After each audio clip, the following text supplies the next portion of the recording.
I'm Diana Dabdoob, the Director for Admissions and Recruitment Affairs at the American Association of Veterinary Medical Colleges. Joining me this afternoon and this evening is Jade Hernandez and Adelina Titone from Michigan State. They are the class of 2026, and we're here to talk about veterinary medicine and navigating your Can path you connect to the and TV? Is it? hearing some stories of two students that are currently in veterinary school. So before we get started, I just wanted to provide just a few bits of information. So, if you're passionate about making a difference, right? If you're interested in math and science and really are wanting to see how your work can play into a bigger role, then maybe a career in veterinary medicine is something you might want to consider. Right. So really we see a lot of students that are passionate about this profession because they really want to make a difference. So I would say with any career path that you want to take, make sure that there's passion there because you want to enjoy what you're doing. You want to wake up every morning excited about your work. And I know these two students that are here this evening are really passionate about what they're doing and wanting to become veterinarians. So in terms of the veterinary medical workforce, just a few quick kind of notes for you to be aware of. There's the veterinarians who are really kind of those physicians who protect the health of both animals and humans. There's also veterinary technicians, and they assist the veterinarians with surgeries, laboratory procedures, radiography, anesthesiology, treatments, nursing, and client education. And then there's also veterinary assistants that support the veterinarians and/or the veterinary technicians in their daily tasks. So this is really what comprises the veterinary medical workforce. And really our hope is that you are considering a path within this profession, whatever that might be, whether it's a veterinary assistant, a technician, or a veterinarian. In terms of careers in veterinary medicine, veterinarians play really a vital role in food safety, right? But also in other types of areas, right? So they are helping to make sure and ensure that the nation's food supply is safe, to work to control the spread of diseases. So if you think about, COVID-19, what just happened there, that's a zoonotic disease. And so there's a lot of research and information that was developed and done with the work of veterinarians as well, and also just conducting research that helps both animals and humans. So really, our veterinarians are qualified to fulfill a variety of roles and really can be those that are making a difference at the front lines. So now I just wanted to give you, a little bit of background, and now I just want to turn things over to our two students this evening and have them share their journeys to veterinary medical school. So please welcome Jade and Adelina, our third-year veterinary students at Michigan State University. Go ahead, Jade. Hi everyone, I'm Jade. So just like Diana said, I go to Michigan State University. So basically how it all started, I'm actually what you would consider a non-traditional student. So I didn't go straight from college. I took a couple years off just to kind of get more experience and really figure out if going to vet school was what I truly wanted to do. And it was something that I would be committed to as well, since it does require a lot of dedication. So it all started for me, and when I was in college, I knew I wanted to do something healthcare related, but I wasn't quite sure what I wanted to do. But I knew I loved science, I loved biology, and most of all, I did enjoy working with animals a lot. So I wanted to kind of get more hands-on experience to truly see if working in the field of animal healthcare was what I wanted to do. So my first exposure was actually through wildlife rehabilitation. So essentially, I worked on a farm where people would bring in animals from the public, native animals like birds or squirrels, but also retired animals from kind of like the petting zoo industry. So I got a lot of exposure with alpacas and retired horses. So a lot of that was just really exciting. And then I also did a little bit of hands-on experience with working at animal shelters. So from that point forward, I knew joining the veterinary field was what I wanted to do, just because I really did like working with an entire spectrum of animals, not just small animals or exotics. So I then decided to really give myself more exposure rather than just a few hours I was doing each week. to really determine kind of what I wanted to do. So I put all my focus into rehabilitation. So I was a wildlife rehabber after college. And then once I kind of got into the field a little bit more and got licensed as a wildlife rehabber, I knew I wanted to kind of help find ways to better the field. And to me, doing that in the best way possible was by going to vet school and gaining the tools and experience to help excel the field. So in order to sorry, there's just background noise. So in order to, fulfill that, I decided to actually leave wildlife rehab and join an animal hospital, working as a vet assistant, just to kind of see the ins and outs of working at an animal hospital, what it takes behind the scenes, and kind of talking more with animal owners and pet owners. And from that on point forward, I knew that vet med was this definitely what I wanted to do. And I ended up applying to many schools around the country. And ultimately, I decided on Michigan State, and I couldn't be happier. So that's basically kind of my journey from not being sure what I wanted to do, but loving science, then taking a break after college to really decide if that's what I wanted to do, having that figured out. And now here I am, a student at vet school.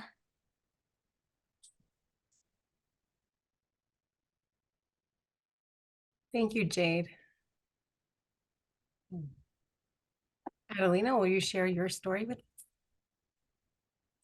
Hi, I'm Adelina. I'm also in my second year at MSU vet school. When I was little, I always would say that I wanted to be a vet, but my path definitely changed a lot of times along the way. I've always really loved animals, and I grew up having a lot of pets and like my friends having a lot of pets, but it wasn't until my third year of undergrad of college that I knew that I wanted to actually apply to veterinary school and pursue that journey. But before that, I knew that I had an interest in working with animals in general. And I'd also always enjoyed math and science in school and the idea of also possibly working in healthcare and medicine. So in high school, to sort of just gain more general experience around animals and see if I liked that path, I volunteered at the Michigan Humane Society. And that was a very valuable experience for me because I got to learn more about different careers helping animals, and even just seeing shelters and working one-on-one with animals, and also seeing the medical side of that a little bit too at that early of an age was helpful for me. So if you have interest with working with animals, that's something you can do even before college that I would really recommend. And then during my undergrad, I decided to actually work as a veterinary assistant at a few different clinics, like West Woodward Animal Hospital in Ferndale, Michigan. And I also was a research assistant in an animal behavior lab at my school. And both of those experiences really continued to fuel my passion for the field in general, because I got to learn more about the day-to-day life as a veterinarian and seeing patients and working with clients, but also the other potential fields that you can go into with this type of degree, like research and that side of everything. So what really helped me be sure that vet school was the journey that I wanted to take was to sort of see as many different types of careers that I could, so that I could learn about my different options with pursuing a DVM. The world of veterinary medicine is really big, and there's a lot of different paths that you can take. So I found it really valuable to see different aspects of veterinary medicine. I really enjoyed working in a general clinic and seeing patients and clients, but I also am really grateful that I got to see shelter medicine and research, as well as just participating in different clubs and organizations that were offered at my school, like animal behavior clubs or animal welfare clubs and stuff like that. I ended up applying to veterinary school this summer going into my fourth year of undergrad, and then I started here at MSU the following fall. So I am an example of a student that just sort of went straight through and didn't take a break in between undergrad and vet school. But based on my experience, I would say that probably almost half of our class did take some time off in between to just gain some more experience and make sure that this was the right path for them. So there's definitely a lot of different routes that you can take to end up in vet school, but I'm overall just grateful that I saw different sides of the field and really made sure that this is what I wanted to do. And now I'm here in my second year and everything is going great. Thanks, Adelina.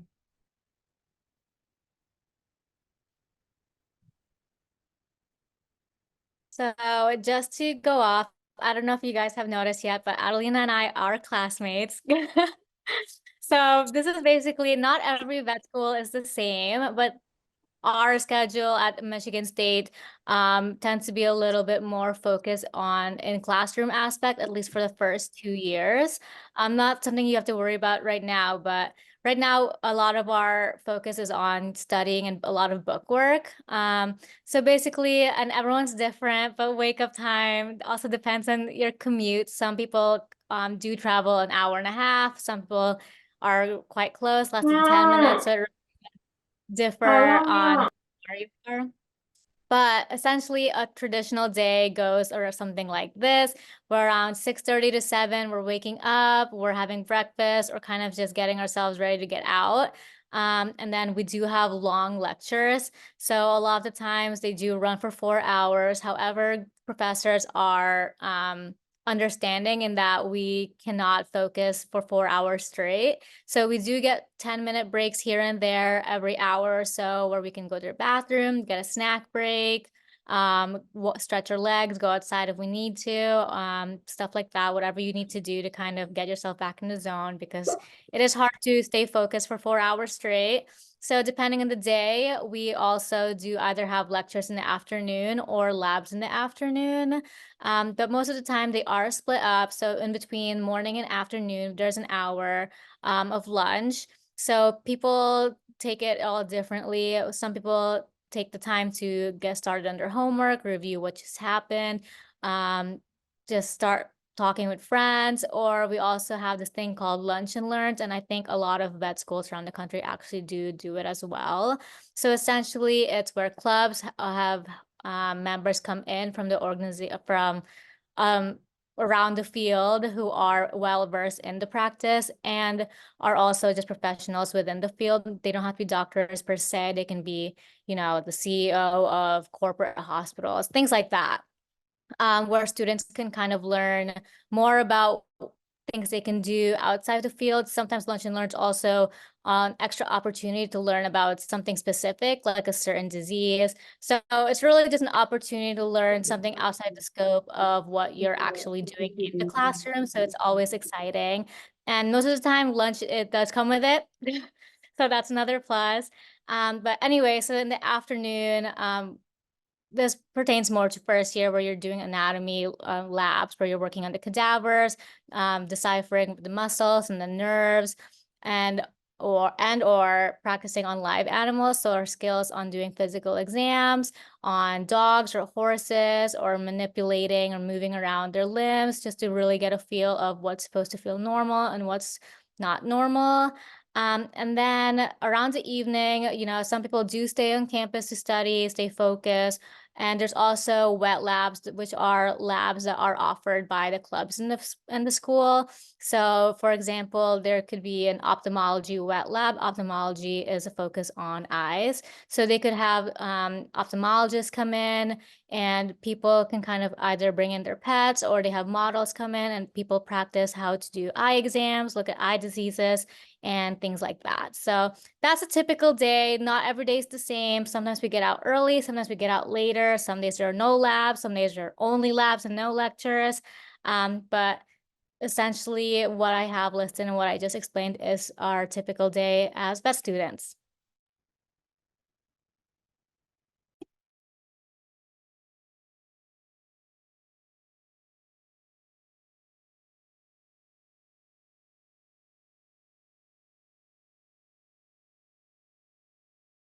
So just some things that you can do now to prepare. There's a lot of different ways to get exposed to animal experiences as well as vet specific experiences. There's stuff as simple as maybe pet sitting or joining a club, and then also looking into volunteering at animal shelters, like I mentioned before, or learning more about specific aspects of veterinary medicine and seeing if there's any places that you would like to volunteer around specific aspects like zoos or sanctuaries, or even shadowing a veterinarian in a hospital, different things like that. Learning about specific fields and specialties like ophthalmology and dermatology, and deciding if that's something that you would be interested in. Working on a farm, just different things like that to gain more exposure to small animals, large animals, exotic animals, see what you're interested in and if this is a path that you would like to take. And also just generally practicing communication skills and taking the classes that you would need to gain knowledge in, like math and science, especially biology. Veterinary science classes are helpful too if they're offered anywhere to you. But yeah, just gaining that academic preparation and animal experiences and learning more about the different aspects of the field to see what sort of sparks your interest and to decide what else you would like to gain some more experience in and see if that's something that would work for you. And then also visiting vet school websites in general, learning more about the curriculum of vet school, the specific prerequisites that you'll need later on, and everything like that. Just all the different aspects. There's a lot of resources online to learn about everything about vet school and what it entails and how the specific steps that you need to get there. And then at the bottom, there's just a resource to apply to vetschool.org, which is a really good site to sort of learn more about the prerequisites, even tuition, just everything about vet schools around the country and all of the prerequisites and steps that you can take to sort of further your journey to vet school.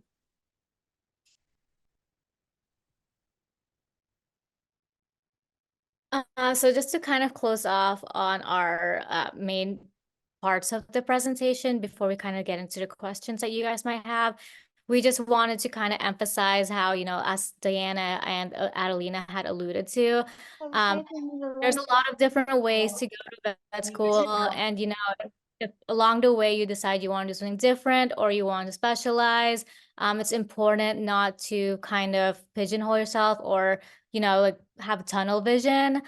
There's a lot of different paths you can take. You can specialize in a certain subject, or you can specialize in two subjects, or you might think you want to specialize in a different subject a month later. So it's definitely important not to stick to one path before you kind of gain exposure to everything else. And if you do decide you want to change your mind about specializing and kind of just going into, like an everyday general practice vet, which is still awesome, by the way, then that's also totally acceptable and not something to kind of get yourself kind of worked up over. Because like many people, like I myself didn't know specifically in college that I wanted to go to vet school and I wanted to be a vet. So that's why I took the years off. So I think it's important to really just figure out on your own what you want. And if along the way, like I said before, you want to do something different, then that's totally okay.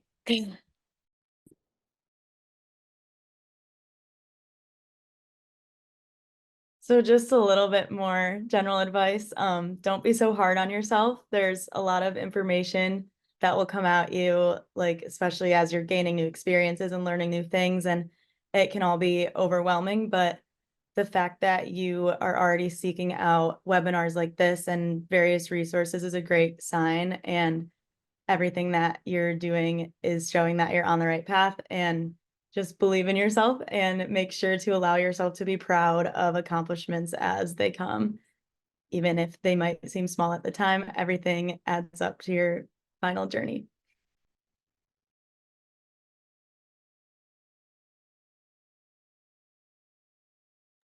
And if you guys have any questions, now we're going to just get into that segment. So let us know how you feel.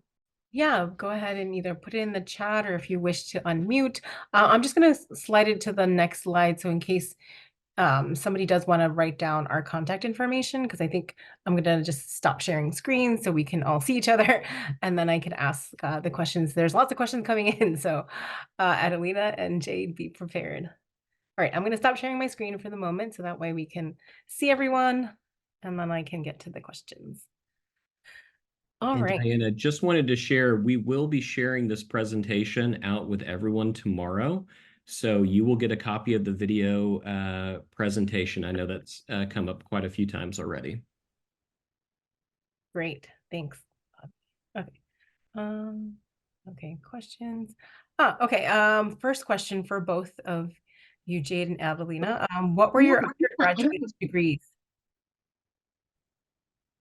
Mine was just general biology. So I made sure, because I was thinking about vet school already at the time, even though I wasn't applying, I actually made sure to look through the charts. And I think AAVMC does have it, but it's basically a chart that kind of has a whole breakdown on your prerequisites that most schools require.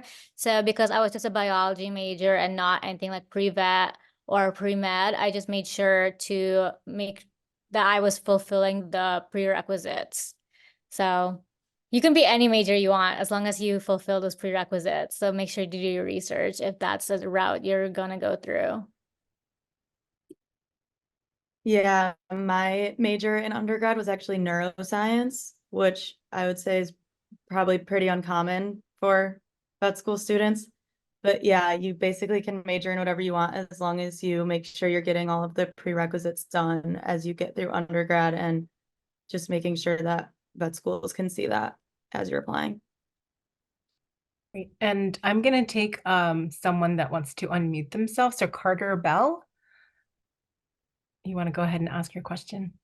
Okay, so I was gonna ask, what made you want to be like a vet? Like, what was your like main strive to like keep on pushing? For me, I would say just seeing the day-to-day life as a vet really was my final decision factor, because I always knew that I wanted to work with animals somehow, but I just wasn't positive about the medicine aspect, I think is how I would put it. And seeing the actual day-to-day life and treating patients like that, which you can do even without working as a vet assistant or anything like that, just by shadowing different clinics. I think that's what really helped me decide that I wanted to go into vet school. Shay, do you want to add anything? Sure. So for me, I wasn't really someone who wanted to know kind of from the moment I could walk. But what really solidified it for me was when I was doing wildlife rehab. So it really just started as me liking animals so much that I wanted to work with them. But then I decided I really wanted to go to vet school when I realized the lack of like care or help and assistance that wildlife rehabbers get, and how much more success that the field can get if there were more people who are on the vet educated side being able to lend a hand, just because the wildlife rehab field is already so kind of like low in staffing. So that's kind of where I wanted to segue myself into improving that field. And then when I worked in the vet clinic to kind of get the exposure and hours required for vet school, that just like Adelina, I was like seeing them every day, the way they talk to clients, the way they help the animals go from sick to feeling a lot better, just seeing that change is very rewarding. So I think that also really definitely made me a lot more motivated to kind of keep pushing through and get that application submitted. Thanks. So there are lots of questions. I'm going to kind of go a little bit around and see if we can answer kind of some questions that I think are really great to answer, and then other ones that I think we'll address in a more global way. But one question is around, what is something you wish you would have known before taking organic chemistry? For either Jade or Adelina, who wants to take this one?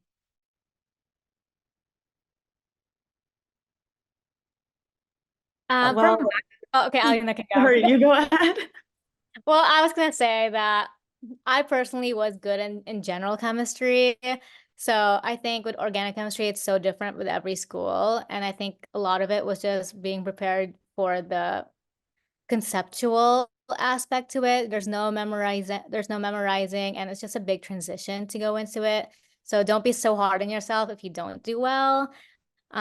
Personally, I wasn't a hot student when it came to organic chemistry, and I still got into vet school, so on my first try. So Yeah, I agree with that. Organic chemistry is probably one of the most intimidating classes in college, I'd say, for a lot of people.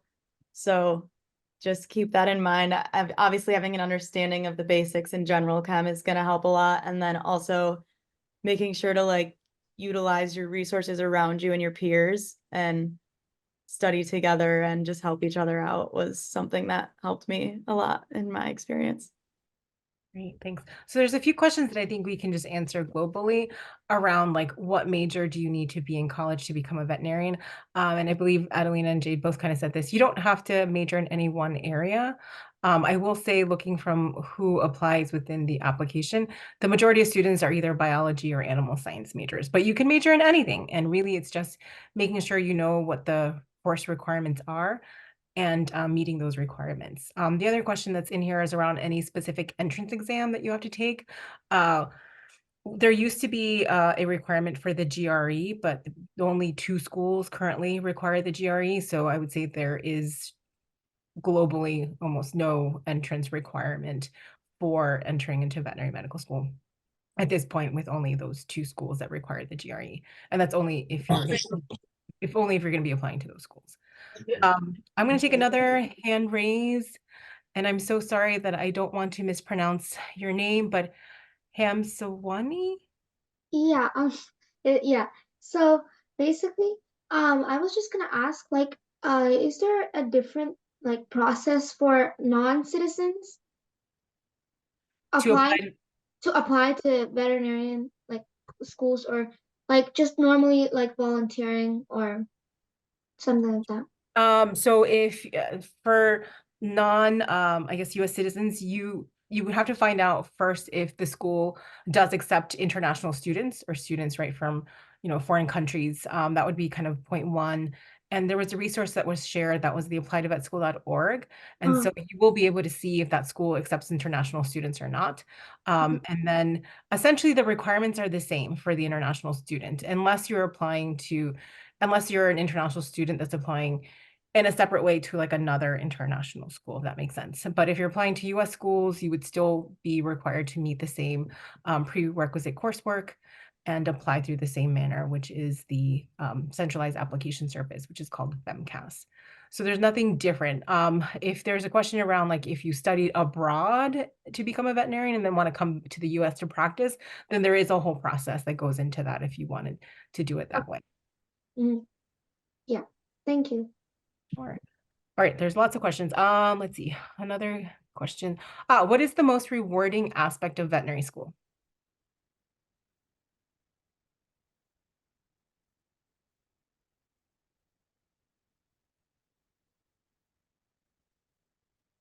I would say probably when you are able to apply what you're learning with live animals. That's especially rewarding for me because you do spend a lot of time sitting in a classroom and learning everything that you're going to need to know in your future career. So I would probably say the most rewarding part is, which you do get a lot of this, the curriculum is different at every school, but I think at most schools similar to ours, you do get a lot of experience with live animals, even at the beginning. And I think that would probably be the most rewarding part for me, is actually applying the knowledge to live animals and starting to see it all come together that way. Great. And on the flip side, what is the most difficult part about veterinary school?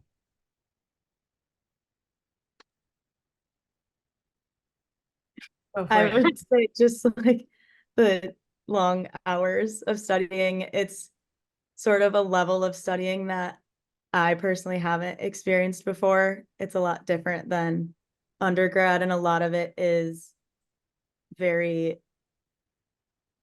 like based on your time management specifically and less sort of guided than undergrad would be, in my opinion. But yeah, just the hours probably. There were questions about becoming like a veterinary assistant. And I can't recall, Adelina or Jade, if you were previously a veterinary assistant or not. I worked as a vet assistant for like a year and a half. I think it really depends on the clinic you're looking to work for. So everyone obviously has to start somewhere. So you just have to look for a clinic that's willing to hire someone who has absolutely no experience and are willing to teach, which most clinics honestly are, because every vet student or future vet literally has to start somewhere. So even if it's just volunteering, and you can't find any work, I would start with that and then hopefully start getting, paid for it. But in my experience, I didn't think it was too challenging to find my first vet assistant job with zero experience. But that's also just my experience. I'm sure everyone's is different, but it really just comes down to the clinic that you're looking to work at. And I think to your point is asking the question, right? If you don't ask for the opportunity, then you may not ever get that opportunity. All right, so there's lots of other hands up. So let's go to somebody else. Karina? So my first question is, are there only direct entry to vet programs? And then my second question is what is the job prospects? So the first question is, are there any direct entry programs for vet schools? There are a few programs that I believe at the undergrad level where you apply, then you may be guaranteed a seat in the veterinary school, but those are very, very few. And I'm trying to remember who has one right off the top of my head. I can't recall off the top of my head. There are some of our international programs that also take students directly from high school. Those are some of the programs in the UK. So if you're looking at opportunities to try to maybe go through veterinary school a little bit faster in the sense of not having to do an undergrad degree, then there are some schools in the UK where they will take students directly from high school. In terms of job prospects, it is one of the faster growing professions. And if you look at the kind of the Census Bureau around job outlook. So it is much higher than some of the other professions. So I think our percentage expected growth is, I think it was 16% between 2022 and 2032, whatever that was, much higher than the average, which is, I think, 3% at this point. So job outlook there, also just, lots of different areas of practice that you can go into. Okay, and the other one that I was going to ask is there any difference if one would do it in Canada or in the US? Like, because Canada, is that considered international in that case, you do the testing, or does it matter? So as an organization, so there are 5 Canadian schools that are members of our organization, which is AAVMC, the American Association of Veterinary Medical Colleges. So students that are any veterinary school that is accredited by the Council on Education, you can go and study abroad if that's an accredited school, including the schools in Canada, and come back and practice in the US and gain your US license. So there are 5 schools currently in Canada that are our members. That means that they're accredited schools. And that's only if you wish to come back to practice in the US. But if you're from Canada and want to go to those schools, some of those schools only take Canadian students. They don't take US students. Oh, okay, they only do Canadian. Okay, yeah. So basically, if I do it in Canada, I don't take any exams. I just can come back right to the United States, right? That's my main thing. Yeah. So for the 5 schools that are in Canada that are accredited, you can go to the schools, come back and get licensed, take the licensing exam and practice in the US if you wish to do that. Okay. And the same with the other international schools that are accredited. So we have some in New Zealand, Australia, the UK, Mexico, other places. Okay. All right. Thank you. Great questions. Yeah. Okay. Let me go back on the chat. Let's see what other questions came through. We have lots of questions, ladies. So, questions around how did you choose Michigan State versus other veterinary schools? So maybe if you can talk about like your process of how you made that decision on where you wanted to go to school. Mine's a little bit longer of an explanation because I'm not an in-state student. But for me, Michigan State was a really good school, and I enjoyed their orientations and the speeches the dean was giving. So that really kind of drew me in, but ultimately I personally wanted to leave my comfort zone. I'm from the Northeast, so I knew I would never probably step foot in the Midwest.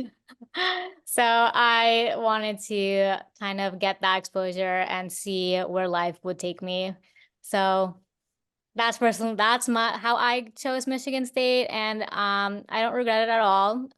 It's being far from family can be hard, especially when you first move to a different state. But ultimately, like, you make your friends here, you have your own new family, and the professors kind of also all together like kind of make it worth it. Super. Thanks. And Adelina, I believe you kind of shared a little bit, but if you want to share more around your decision. Yeah, I actually went to MSU for my undergrad too. And when I was applying for vet schools, I was sort of just looking at location and stuff like that. And then when I did get into MSU, the decision ultimately for me came down to the in-state tuition, because in-state tuition is obviously a lot more affordable than out-of-state tuition. So that's kind of what my final decision came down to personally. Great. There's a question for you, Adelina, around research. Oh gosh, and now it just went away. Where'd it go? It was basically, give me one second. Oh, did sorry, you- I actually yes. just Okay, typed in perfect. it, but I can elaborate if. Sure. The question was, you mentioned that you had research experience. If I guess someone's interested in doing research in the future, they would love to hear about what your experience was like, what you liked, disliked about it. Yeah, so I worked at the neurobiology of social behavior lab at MSU, and I started that during my second year of undergrad. And I think what I liked the most about it was just the whole hands-on aspect of it. I'm very much a hands-on learner, and I really enjoyed seeing the actual process of research, because I knew that I always sort of had an interest in that side of medicine as well. And I liked seeing the connection between how that research has an impact on human medicine too, and just seeing the wide impact that different types of research can hold. Something that I disliked about it would have just probably been the time commitment aspect. A lot of labs will be very flexible about that, and you can work with the head of the lab on around your school schedule, and they do usually tell you to prioritize your class load above research, since it is an extracurricular. But I would say that was probably the most challenging part, was just balancing it with my class schedule. Thank you. All right, let's go to somebody else has their hand up. Emily V. Oh, hi. I was wondering, like, so I'm thinking of applying to UC Davis because of like to do my undergrad there and then do the vet program there. But I live in Utah, and I'm wondering, is it better to do an like a school in Utah and then apply for vet school in UC Davis? I would say, right, it's a kind of a personal choice in terms of where you go to undergrad. I will say in general, I think there's a lot more students that do apply that are from California that apply to UC Davis, right? Because they're from that state. But that's not to say as an out-of-state student, you wouldn't have a chance. I just know that there's many more. Really, there's no, while Adelina did go to MSU undergrad and is now at the graduate, veterinary program, that doesn't mean that schools are only going to be taking students directly from their undergraduate program. So just kind of keep in mind that may give you a little bit more insight into some of the professors at the veterinary college. But really, I would say for your undergrad, go where you feel best fits your needs. And there are, many opportunities to apply to veterinary school. But I would say especially for UC Davis, I know that their bigger population comes from the state of California. So just kind of keep in mind that you want to understand kind of what are the, how many in-state student seats there are, how many out-of-states they take. I know there's a number of parents potentially on here. There's a few resources that might be helpful to you as a parent that I'm going to put in the chat.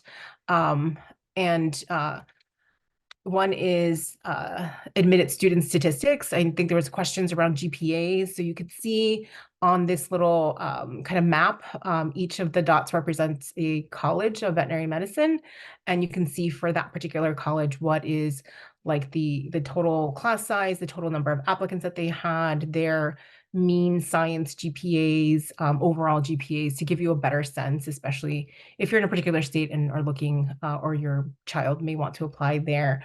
And then for those of you that are students and are interested, definitely another resource for you that might be helpful.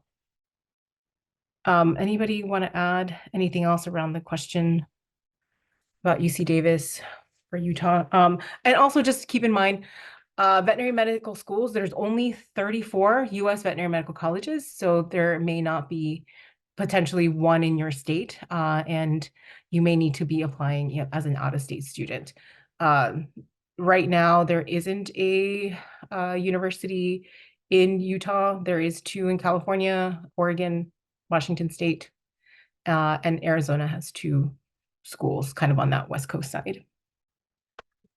Okay. Sorry, my mom has a question too. Hi, so I heard we've been hearing that USU in Logan, University of Utah State University, sorry, is going to be accredited in 2025.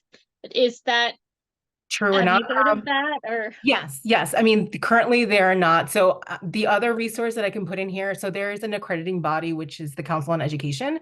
And the process for that is that a school, and I would say in Utah's case, they're probably just going to ask for what's called a comprehensive site visit. Once that visit is scheduled, then you will have a better sense of when that school may be accredited. So there is no comprehensive site visit scheduled for Utah for 2024. So they may get a scheduled site visit in 2025 and potentially can start admitting students for 25. But it really depends on how they get into that cycle of accreditation. So I'm going to share with you, I'll put a link in this chat as well, but we also go to the AVMA COE and they put in the calendar of when they do their site visits. So as soon as you see Utah State and a scheduled visit, right now they finished all the site visits for 24. So they're definitely not getting a visit in 24. But as they put in the calendar for 25, then you'll have a better sense of when they'll be potentially coming on. So they say 25, but it really just depends on how they get scheduled for the site visits for accreditation. So I just put the link in the chat. But yes, I did hear that they're coming. So there's a number of schools, about 11, 12 schools that are going to be coming probably in the next 3 to 5 years. But when they come, it really will depend on when they get their scheduled site visit. So how long between when they do their site visit and when they get accredited? Like the next calendar year or? No, it depends on the Council on Education, I think meets twice a year. So depending on when they meet, I believe they meet like in October. So depending on when they meet, it may take anywhere from 3 to 5 months to get the letter of reasonable assurance. And that's when a school can start to, promote their school and seat a class.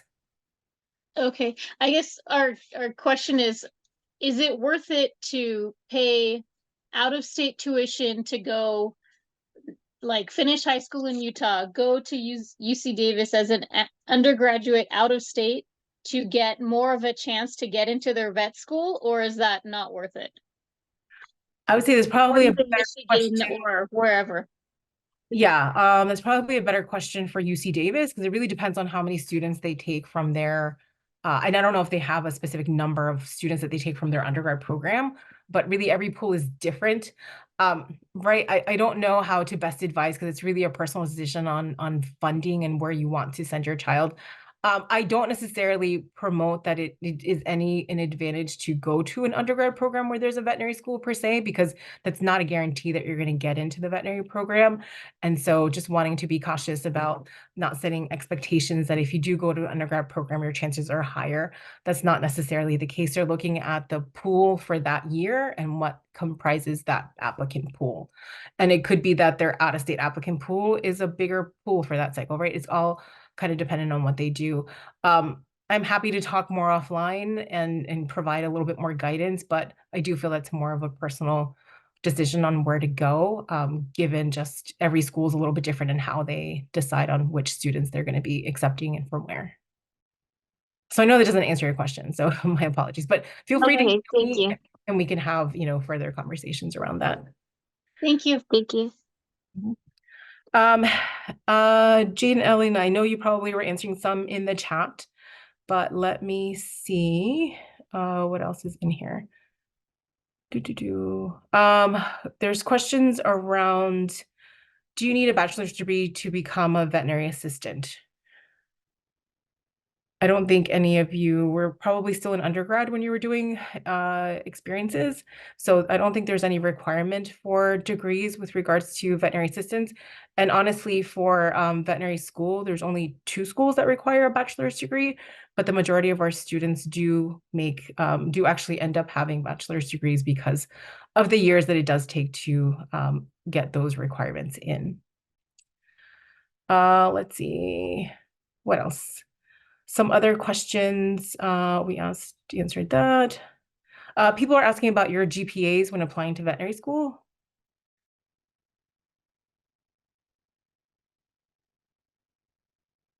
I think that mine was around a 3.9, I believe, in undergrad.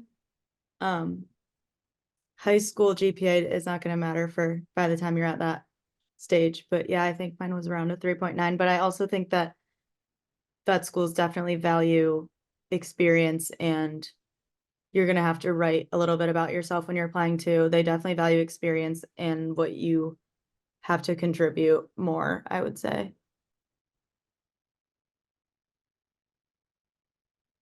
I was not a 3.9. My GPA, I think like close, around like 3.7 range. But by no means, I would not let your GPA scare you. There are people who get in with way lower GPAs, but a lot of other things to offer about themselves. People who had experienced, working in the field a lot longer, having this as their second, third career. So I wouldn't let having a low GPA or even like an average GPA deter you, honestly, because you'd be surprised to see how many people or how many schools really prioritize that, which honestly is not really as significant as a lot of people might think. So it sounds scary, and people are always so quick to ask about that, but in my personal opinion, I don't think you should let GPA be such an important factor. I mean, obviously do well, be above the average, be above the minimum GPA that the vet schools require to even apply and get accepted into, but I wouldn't be so hasty about GPA.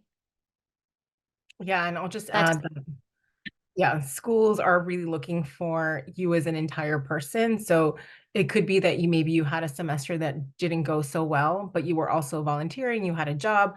So you're looking to see like what was the level of how difficult that particular time frame was too. So make sure that you allow yourself some grace with GPAs.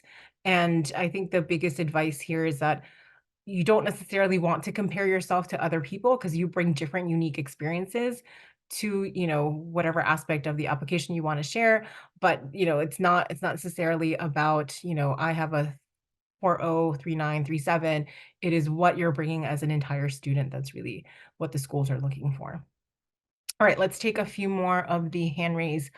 Naya Coca, I'm sorry if I said that. Yeah, hello. Yes, go ahead, ask your question. So if you don't mind, I have a couple questions. My first one is, how do you manage like studying, volunteering, and actually like enjoying your years in vet school and throughout like undergrad?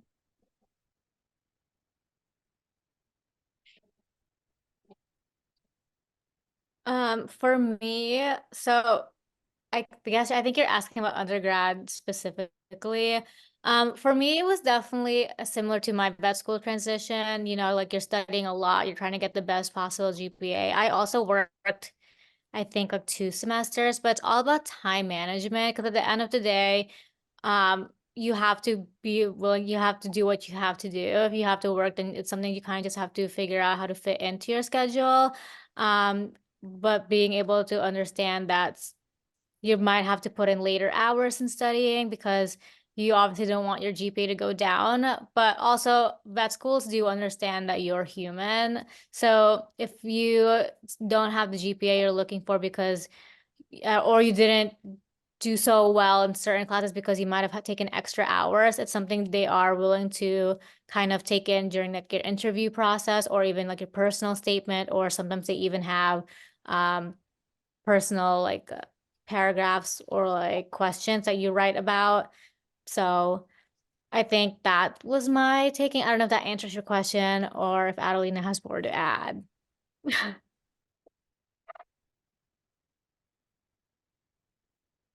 Oh yeah, that answers my question. I have a couple more questions. Um, so what are some like part-time jobs that can help with like managing the expenses of vet school? Because just as like med school is really expensive, I just want to know like if you're out there in the world managing all of like your studying and like the expenses for vet school. I just want to know if there's any part-time jobs that could really help with that. I mean, I think you really have to know yourself in terms of how you're able to take the time to study, because not everyone can necessarily take on a job and go to veterinary school. I think that's just the realities of like understanding how well you can do in managing all of that. I'm sure that there are students that do go to vet school and work, and many times that they're working probably at clinics, right? Because it makes a better sense to be able to still be in the field, right? As you're getting paid for that. But I don't, it's really just really understanding yourself, right? Veterinary school is a graduate professional program. It is much more intense in terms of the time that needs to be put in. And so you just really have to understand and know, are you able to take on work and balance schoolwork? But there are definitely students that do that and are very successful. And I think you just have to know yourself and plan really well. If you saw on the slide, you're kind of the day, Yeah. taking the life of a veterinary student, it was very early to very late in the evening. So it leaves very little time to potentially work. But, there may be opportunities if there's breaks in the summer, and that may be what people do also is work over summertime, where you may be able to, like, save some money to be able to help support yourself for the rest of the year. Um, there are some resources on the Student Veterinary Medical Association site that does provide links to resources like scholarships that may be helpful. Yeah. But I don't know, Jade or Adelina, if you guys are currently working at all at this point, or did at any point in time during school. I personally am not working or have worked a while in school. I'm the type of person who has to place all their focus on studying. So my free time is basically studying or partaking in the clubs that I'm involved in. So personally, I just didn't want to overwhelm myself and stress myself out by adding that extra layer of busyness to my schedule. I also don't work currently and haven't while being in school at the same time, but there are a lot of scholarship opportunities. I know for MSU, and I assume for other vet schools, there's sort of just a general scholarship application. And a lot of them don't even require essays or anything. Some of them do, but a lot of them are just pretty easy to fill out, and there's a lot of opportunities to gain scholarships that way. And I've been able to obtain some scholarships through those applications. And so I know we're getting close on time, and I want to allow a few other people to ask questions. So if you're okay, I'd like to ask another student to share their question. And feel free, if you want to put it in the chat, any of the rest of your questions. What we can also try to do is, if we're able to save the chat, to try to get to some of the questions that weren't answered and send some responses after the webinar, if that's helpful. Okay. Thank you Thank so much. Yeah, I see a few questions around like experiences that I think we can address now, which is you can start to take on experiences. And I would say for those of you in high school, for when you apply to veterinary school, we do count experiences that were done from high school to whenever you end up applying. Experiences in middle school or elementary school are not counted, but definitely if you're a high school student and want to do experiences, make a spreadsheet, keep note of what you did, the number of hours, what organization it was, what you learned from that experience. Yash Nyadu, and I'm sorry again if I'm mispronouncing names. Hi, I was just wondering, what the school to life kind of balance is when it comes to vet school. I just want to know, how much free time you get, how much time. I know MSU, they're kind of also known for athletics and stuff. So, how much time you get to kind of be out in the community, and watch stuff like that.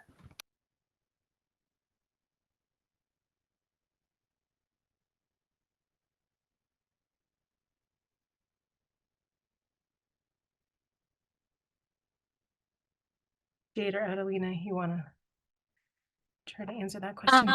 So for me, I think it really depends on how important, it is for you to get the highest GPA or highest grade. I know like right now, for instance, like MSU's athletics are doing quite well. So there is definitely time, but it also does go back to kind of like prioritizing what's more important. So, I mean, it really, because there is free time. There's just not a lot of it. So some people take breaks in the weekend. For me personally, I don't do any schoolwork on Fridays, but I do schoolwork on Saturdays and Sundays. Some people like the whole weekends off. So it's really a personal preference and how well you're able to kind of manage. It all goes back to your time management. But it really differs in everyone. I wouldn't be scared of the lack of free time because it is there. But don't be too bummed if you find out that it's significantly less than what you're used to now. Right. I would agree with that. It's definitely less free time than undergrad was, but I'm one of those people that doesn't do any work on the weekends. And a lot of my friends would probably call me a crammer, but I feel like it's still manageable to do when I don't really study much or do work on the weekends. It's still manageable to sort of catch up throughout the week as long as there's no exam on Monday or anything like that. All right. Yeah. I know you all have been answering questions in the chat, so I'm just trying to get through. Was there any question you came across that you think the audience should hear? Let's see, that's GPAs. You talked about majors. I think we answered that. I don't know about that one. Yeah, you answered a lot of these questions. All right, let me go to someone else that had their hand up. Let's go to Layla. Yes, thank you.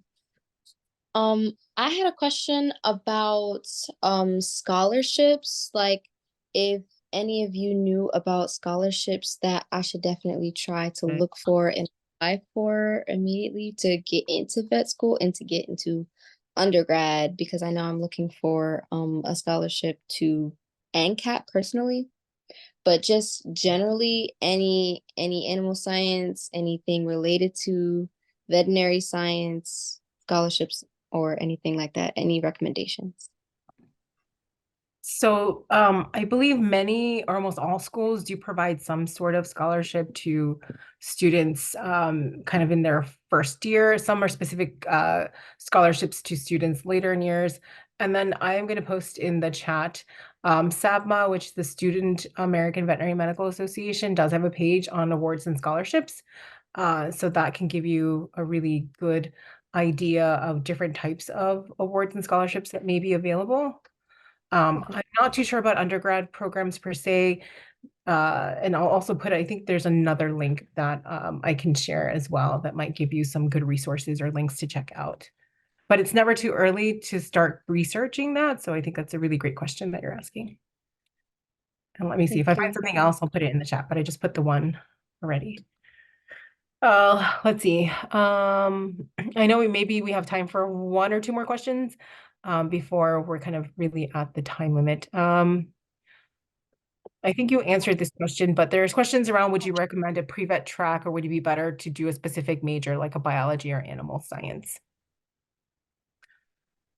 And I think you heard there was different, our students today had two different paths in terms of what they majored in.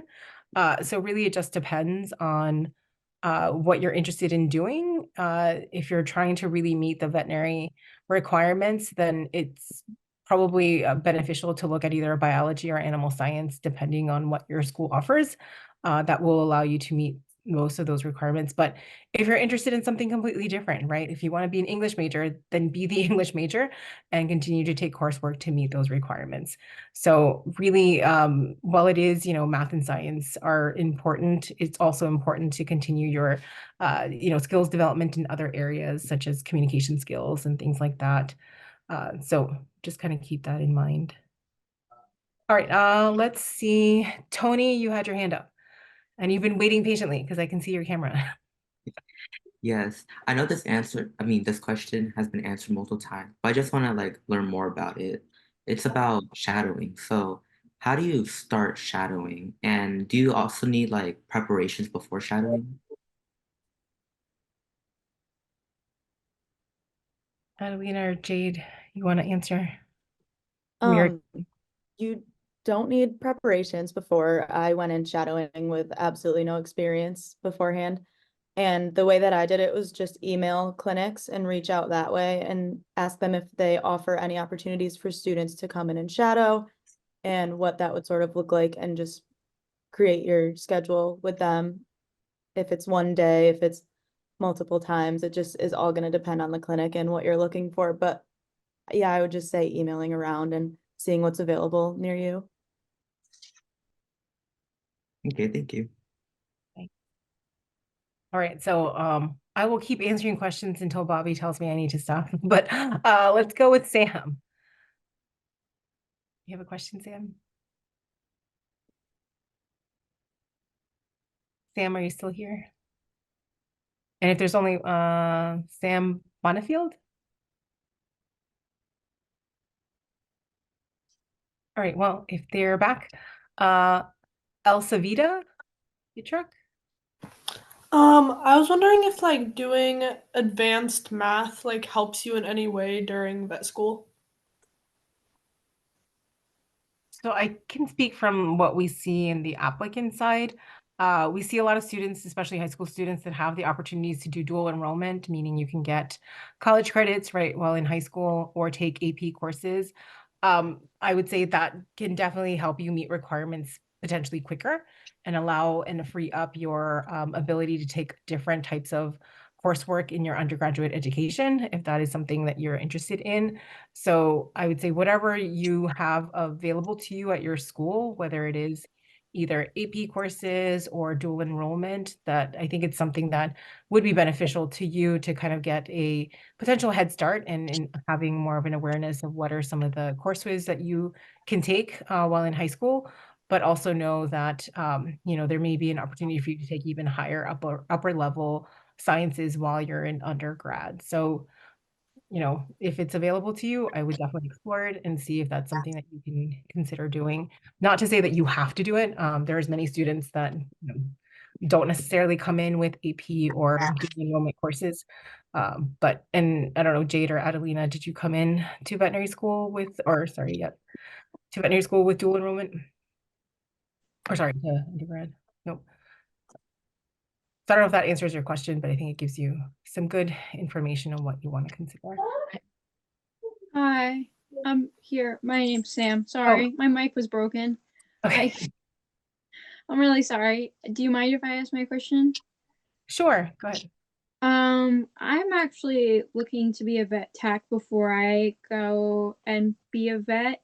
I'm not sure if you have any friends that did the vet tech track or anything, but do you know, I haven't been able to get a clear answer out of anyone about prerequisites, like what college classes do I need to take to be part of that program? Sure. Do you, Jade or Adelina, do you, if not, I can just try to address at a global level. I think it depends on, there's a number of different accredited veterinary tech programs. And here is the list that I just put in the chat. But I don't believe that they may have any specific prerequisites to go into those veterinary technician programs. You can just go into the programs and kind of go through the process that they have, because they have an outlined course curriculum. But I don't believe, and I'm looking at just one right now, I don't believe that there's specific requirements that you need to have prior to entering. It's more, you know, once you're interested in doing it, then there is an outline curriculum. I will say that if you are looking in the future to potentially want to seek a degree in veterinary medicine, then the veterinary technician program curriculum doesn't necessarily meet requirements for a DVM. So you may still need to take some additional science coursework that meets those requirements, but it's definitely a great entry point and a way to better understand the profession and see if that's what you want to pursue. There are many people that really want to pursue a veterinary technician career path, and that's fantastic because we need all the different you know, positions within the veterinary workforce. Yes. Okay. Thank you. Yeah, so hopefully that link helps because it does give you all the accredited ones that are available. Diana, we just wanted to say thank you so much for AAVMC, and the presentation was phenomenal. I think the information that was shared was really great, and I'm sure just like you guys, I was very impressed with all the questions. I feel like I learned a lot, and I attended this session last year. I just wanted to take the opportunity to say thank you so much for the sponsorship of HOSA and the supporting of HOSA. We are excited about the veterinary science competition. We think that that competition has elevated since you guys started supporting us and really helping us make sure that aligned to industry. We're also so excited about our middle school competition. What I should have done at the beginning was take a poll to see how many of these HOSA members and advisors either have experience in those two competitions or even know about the competition, because it is they're eligible for HOSA members and middle school members, which is exciting. The only other thing I wanted to say was I know there's been a couple questions revolving around scholarships. I wanted to make sure that all the HOSA members on the line knew that there is a HOSA scholarship. Every HOSA member that is a senior and a member at the post-secondary collegiate level are eligible for HOSA scholarships. So that information is on the HOSA website, and we have been emailing that out a couple times. So look in your inbox for that information, and we'll be sending more notes out. So I just you can take a couple more questions if you'd like. I just wanted to take the opportunity to say thank you so much to the three of you for sharing this great information. Well, thank you, Bobby. We definitely appreciate the opportunity to share with the students. Obviously, there's so many questions that I don't think we had a chance to address all of them. But if Jade and Adelina, if you want to address maybe one each, then we can kind of let everyone go. So let's see if there is, I think we answered those questions. Hasini? So I just wanted to ask, do you guys do anything other than just like fill out the prerequisites before going to vet school?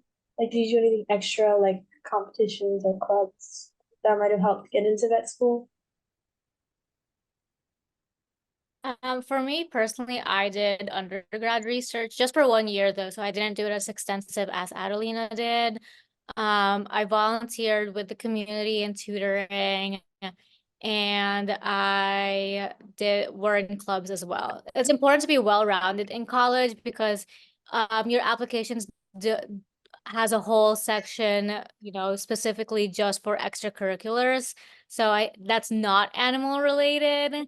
So I think once you see that, you're gonna want to make sure you're able to fill some squares out. And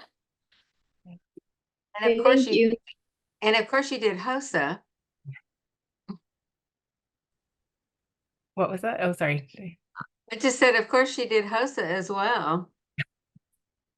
Well, yes, right. And so I did want to share that we have added a new question in the application around HOSA participation. And so I think I would definitely include whatever you have done, whatever competitions you have been in, HOSA, FFA, whatever is, it really kind of shows your continued interest. I do think sometimes students don't think about those competitions and putting them in the application. Definitely do that, especially if you have been a HOSA member for a number of years and you've been doing the competitions. People want to hear about that. There's an opportunity within the application to share that information. All right. I know we're kind of past time, and I said one last one. So I think Amanda, you're going to be our last closing question for today.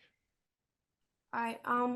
Hi. So I have two really quick questions. First of all, I wanted to know what courses are important for high school, and second of all, I don't live in the US, so there's like no opportunities for volunteering and stuff. So I was wondering like what I could do as a replacement kind of. So in terms of coursework, are you in high school? Is that what you said? Yeah. So again, if you have the ability to do kind of higher level math or science, so AP courses, if you want to be able to take kind of those basic biology type courses as a high school student, then I think that's a recommendation.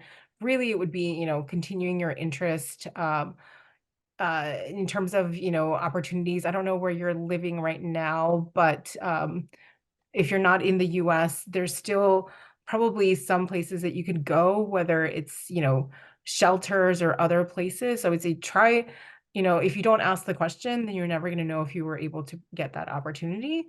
So even if you think there isn't an opportunity, there may be an opportunity where you're at. And so don't kind of limit yourself in thinking that there isn't an opportunity to do any shadowing. If you have pets and you have a veterinarian that you're taking them to currently, ask that veterinary clinic, as an opportunity for you to shadow, to actually, be with them for a day, kind of see what they do, continue asking, and then see if there's an opportunity for you to get more involved or more engaged, or even ask for recommendations of other places that they may be able to send you to. So I don't think, I mean, you can explain in the application that you maybe had a harder time finding experiences, but I do think that it doesn't hurt to ask the question. And, the answer could be no, but you at least have tried your best in trying to gain that experience. Amanda, I don't know if that completely addresses your question, but happy to provide additional insight. Yeah, it does. Thank you so much. Great. Well, I know we're way past our time, but we had so many questions that I did want to get a chance to address at least the majority of them. So again, thank you to Jade and Adelina for sharing their story, and to HOSA for allowing us the opportunity to be here with you this evening. And hopefully you saw in the chat our contact information, and I'm sure you may have questions for our two students, but if there's anything else that we can assist you with, I'm sure, your HOSA representatives can reach out to us if there's questions. Thanks, everyone.